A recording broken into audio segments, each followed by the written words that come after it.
Gandhinagar Lok Sabha seat की अगर हम बात करें तो पूरा इलाका दो हिस्सों में बटा हुआ नजर आता है। एक इलाका ऐसा है जहां तरक्की की बयार है, हर तरह की सहूलियात मौजूद है और जहां के लोग अपने एमपी से खुश हैं। इनका कहना है कि इनके एमपी ने इनके लिए हर जरूरी काम पूरा किया।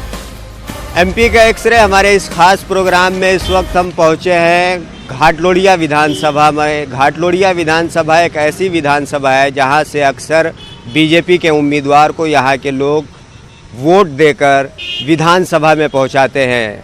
गांधीनगर लोकसभा सीट में आने वाली घाटलोड़िया के लोगों का क्या कुछ कहना है, आइए उन्हीं से जानते हैं और उनसे बातचीत करके ये समझने की कोशिश करते हैं कि एमपी क्या काम किया और किस तरीके से एमपी के काम को देखते हैं। आप बताइए किस तरीके से आडवाणी जी के सफ़र को देखते हैं। बड़ा लंबा सफ़र रहा है उनका यहाँ से। देखिए, ये हमारी लोकसभा सीट है। यहाँ से हमारी भारतीय जनता पार्टी के बड़े बड़े लोग, जो भारतीय जनता पार्टी के प्रेसिडेंट हुए, जो भारतीय जनता पार्टी के वड़ा प्रधान वाजपेयी जी यहाँ पे लड़े हुए थे और जीते होंगे थे, और हमारे जो राष्ट्रीय नेता है अमित शाह जी, वो भी यहाँ से चुनाव लड़ रहे हैं। अमित शाह जी को बहुत जगह से चुनाव लड़ने का ये इनविटेशन मिला था, लेकिन उन्होंने कहा कि जहाँ से पार्टी के जो प्रेसिडेंट होगा वो गांधीनगर से लड़ता है तो मैं भी यहाँ पे जाऊँ और पब्लिक के जो को है ये इच्छा मैं पूरी करूँ। कैसा उत्साह देखने को मिल रहा है। अमित शाह एक राष्ट्रीय चेहरा है और यहाँ पर आ रहे हैं। बोलो भारत माता की जय। हमारे यहाँ गांधीनगर लोकसभा विस्तार में अमित शाह जो चुनाव लड़ रहे हैं उससे सारे उत्साह में है सब। कैसे विकास की लहर को देखते हैं। हमारे यहाँ रोड, रास्ता, गटर, पानी और BITS और मेट्रो का जो प्रोजेक्ट जो अहमदाबाद में हुआ है उसमें जो सारे विकास के कार्य है, इसलिए सब बीजेपी के फेवर में ही है सब। 2014 में जब इलेक्शन हुआ था तो दावा किया गया था विकास का, एजुकेशन का, नौजवानों को रोजगारी देने का। नौजवान भी कुछ जुड़े हुए हैं, उनसे भी बातचीत करेंगे और जानने की कोशिश करेंगे कि गांधीनगर लोकसभा सीट के नौजवानों को क्या कुछ मिला है और क्या कुछ उनका कहना है। आप बताइए, बतौर नौजवान कैसे उस सफ़र को देखते हैं और क्या आपके यहाँ पर ऐसे इंस्टीट्यूट हैं जहाँ पर लोग अच्छी पढ़ाई करें और बाद में अच्छी नौकरी हासिल करें। अभी जो 2019 का गांधीनगर चुनाव है लोकसभा का, वो हमारे अमित शाह जी गांधीनगर राष्ट्रीय अध्यक्ष है जो गांधीनगर विधानसभा से चुनाव लड़ने वाले हैं। हम भारतीय जनता पार्टी में, मेरा ऐसा कहना है कि हमारे जैसे नौजवानों को वो गांधीनगर की अच्छी यूनिवर्सिटी और कॉलेजेस में जो अच्छे पढ़कर रोजगारी मिले, वैसे ही हमें भी यहाँ अच्छी रोजगारी मिले। आप बताइए कितना विकास हुआ है इसमें, क्योंकि देखा गया आनंदीबेन मुख्यमंत्री हुआ करती थी, आप लोग यहाँ से जितवा कर भेजे थे। कितना विकास हुआ इस इलाके में। अभी हमारे लिए तो यही सोचना है कि हमारी उम्र अभी 60 साल हो गई है, अभी आज तक हमने ये जो विकास देखा है वो आज तक नहीं था। जो नरेंद्र मोदी के टाइम में हुआ है वो आज तक पहली बार ऐसा ही हुआ है।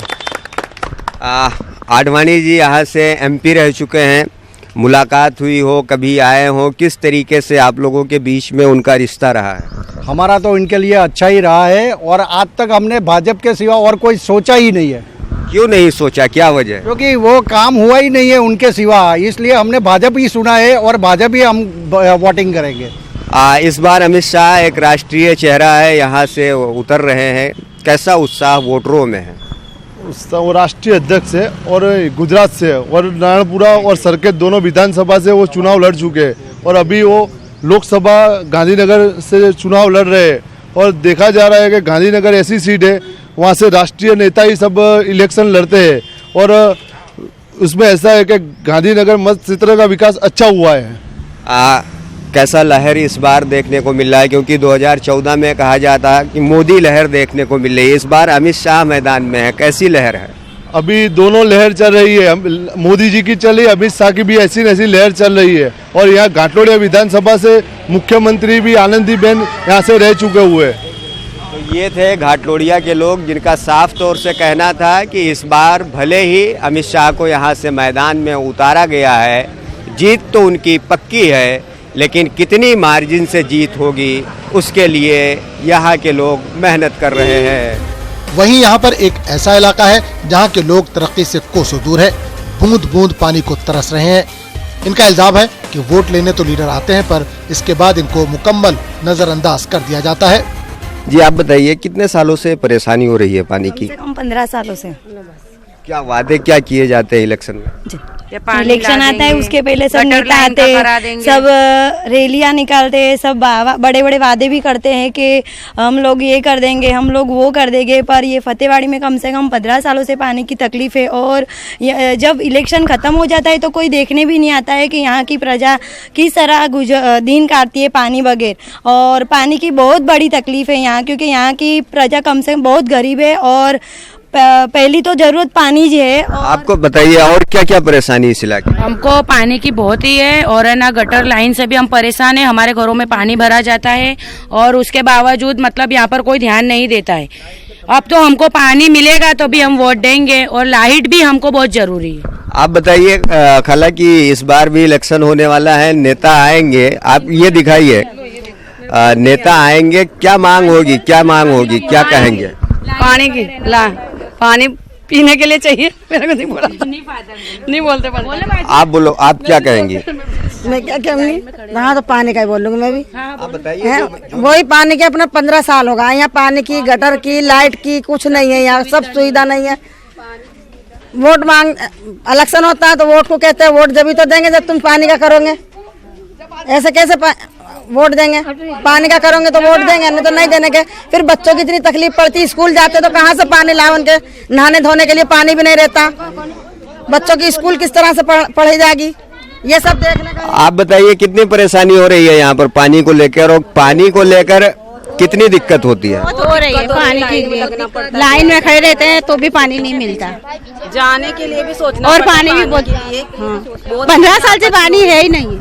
पूरा टैक्स जमा करते हैं फिर भी पानी नहीं मिलता है, क्या कहें? 15 साल से परेशानियां उठा रहेंगे, लेकिन वोटिंग होता है ना, वोट ले लेते हैं, पानी तो देते नहीं है। वादे इस बार भी नेता आएंगे, बड़े बड़े वादे होंगे, किस तरीके से आप लोगों की डिमांड रहेगी? वो तो बड़े बड़े वादे उनके वोट लेने के पहले होते हैं, लेकिन जब वोट मिल जाता है उसके बाद में वो उनके वादे भूल जाते हैं। जबकि यहाँ के हम लोग जो यहाँ पे रहने वाले हैं वो लाइट बिल और टैक्स बिल सारी चीज़ें हम लोग भर देते हैं, उसके बावजूद भी हमें पानी सही तरीके से मुहैया नहीं होता है। और हमारी औरतें जो इतनी दूर दूर से आती हैं, लेकिन फिर भी हमारी ना पानी की प्रॉब्लम सॉल्व होती है, ना ही गटर लाइन की प्रॉब्लम सॉल्व होती है। इसलिए हमारी आपसे ये इल्तिजा है कि यहाँ एरिया के अंदर जो भी काउंसलर है वो पूरी तरीके से इन गरीब बस्ती के ऊपर ध्यान दे। इस बार जब नेता आएंगे तो किन मुद्दों को लेकर आप वोट दोगे कि भाई इन मसलों से हम परेशान हैं, वो हल किया? इंसान की सबसे जरूरत है और हम यही पॉइंट लेकर उनको कहने वाले हैं, पानी और लाइट बिल और पानी और गटर लाइन के बारे में कहने वाले हैं। अभी नेता आ रहे हैं आप लोगों के वहाँ? हाँ आते हैं, लेकिन कभी हम होते हैं, कभी मतलब दूसरों से बात हो जाती है, लेकिन क्या है कि जब नेता आएंगे तो हम बात करेंगे उनके सामने, ये पॉइंट रखेंगे, ये मुद्दा रखेंगे उनके सामने हम। आप बताइए किस तरीके से परेशानियां हो रही हैं और क्या कुछ यहाँ के लोगों का कहना है? परेशानी तो आप तो देखो समझ में आ रही है कि सारे लोग पानी के बर्तन लेके खड़े हैं, स्ट्रेट लाइट नहीं है, रोड नहीं है बराबर। यहाँ जब बारिश होती है तो लगभग 2.5 फुट पानी बढ़ जाता है, तो हमारे बच्चे यहाँ से गुजरे कैसे? हमारी औरतें कम से कम 43 टेम्परेचर में यहाँ पानी के टैंकर के लिए 2.5 घंटे से खड़ी रहती है। 2.5 घंटे में अगर पानी 50% भी मिले तो कम है, पानी खत्म, बाकी के बर्तन ऐसे ही खड़े रहेंगे, टैंकर चला जाएगा, बाद में पानी का प्रॉब्लम सॉल्व नहीं होगा। अब इलेक्शन में क्या करते हैं नेता, यहाँ आते तो है टेम्परेचर में, लेकिन बाद में कोई दिखाई नहीं देता। पिछले साल भी दावे किए गए होंगे इलेक्शन के मौके पर, इस बार भी होंगे, क्या मुद्दे होंगे आपके? हमारे तो ये प्राथमिक भी मुद्दे होंगे, पानी का है, बिजली का है, रोड का है बराबर। बाकी तो हम टैक्स पहले ही भर देते हैं, कुछ भी खरीदते उसमें टैक्स पहले, जीएसटी CST सब पहले से काट लेते। तो हमारा टैक्स काटने के बाद भी हमको सुविधा क्यों नहीं मिलती? क्यों हमें आदमी इंसान नहीं समझते, क्या जानवर समझते? भारत लोकतांत्रिक देश है बराबर, ऐसा कैसा कब तक चलेगा? कभी नेता आए आपके इलाके में?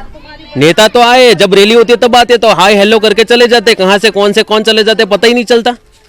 हमारे यहाँ आए, एक बर्तन पानी लेके 2 माले के ढाबे पे चढ़ाए तो उनको पता चलेगा एक्चुअली तकलीफ क्या है। एसी में तो कोई पता ही नहीं चलता कि किसको क्या तकलीफ है। इस बार वोट देने से पहले खास मांग क्या होगी आपकी कि इन मुद्दों पर काम किया जाए तभी वोट होगा? हमारा मेन मसला पानी का है, लाइट का है और रोड का है, वो खत्म होना चाहिए। सबसे ज्यादा प्रॉब्लम यही है हमको पानी भरना, क्योंकि क्या होता है कि 3-3, 4-4 घंटे टैंकर की राह देखनी पड़ती है, तब तक हमारा कोई प्रॉब्लम ही सॉल्व नहीं होता। तो तो ये थे फतेहवाड़ी के लोग जिनका साफ तौर से कहना है कि अगर पानी दिया जाएगा तो ही वोट देंगे, अगर पानी नहीं देते हैं तो वोट का बहिष्कार किया जाएगा। साफ तौर से देख सकते हैं कि लोगों में नाराजगी है और नाराजगी के साथ ही साथ कहीं ना कहीं ये मांग कर रहे हैं कि नेताओं के जो वादे थे वो वादे पहले पूरे किए जाएं।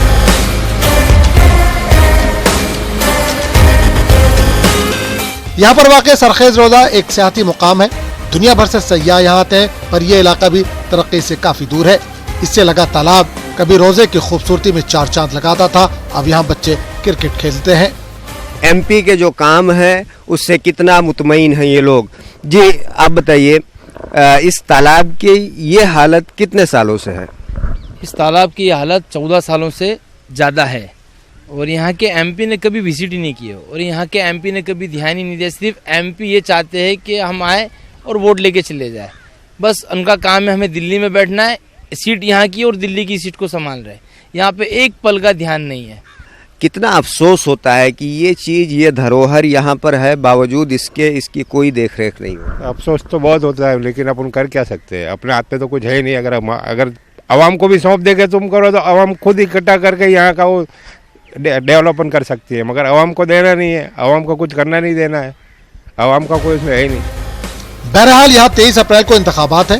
बीजेपी जहाँ अपनी रिवायती सीट को बचाने के लिए पूरा दमखम लगा रही है, वहीं कांग्रेस के साथ साथ कुछ आजाद उम्मीदवार भी अपनी किस्मत आजमा रहे हैं। अब फैसला गांधीनगर के अवाम के हाथ में है कि वो किसको कामयाब करते हैं। नाजरीन, एमपी का एक्सरे हमारे इस खास प्रोग्राम में वक्त हो चला है आपसे अलविदा कहने का, लेकिन जल्द ही किसी दूसरे एमपी का एक्सरे करते हुए हम आपसे मुलाकात करेंगे। तो दीजिए इजाज़त मुझे, आरिफ आलम, साथी कैमरामैन संदीप राठौड़ को आदाब।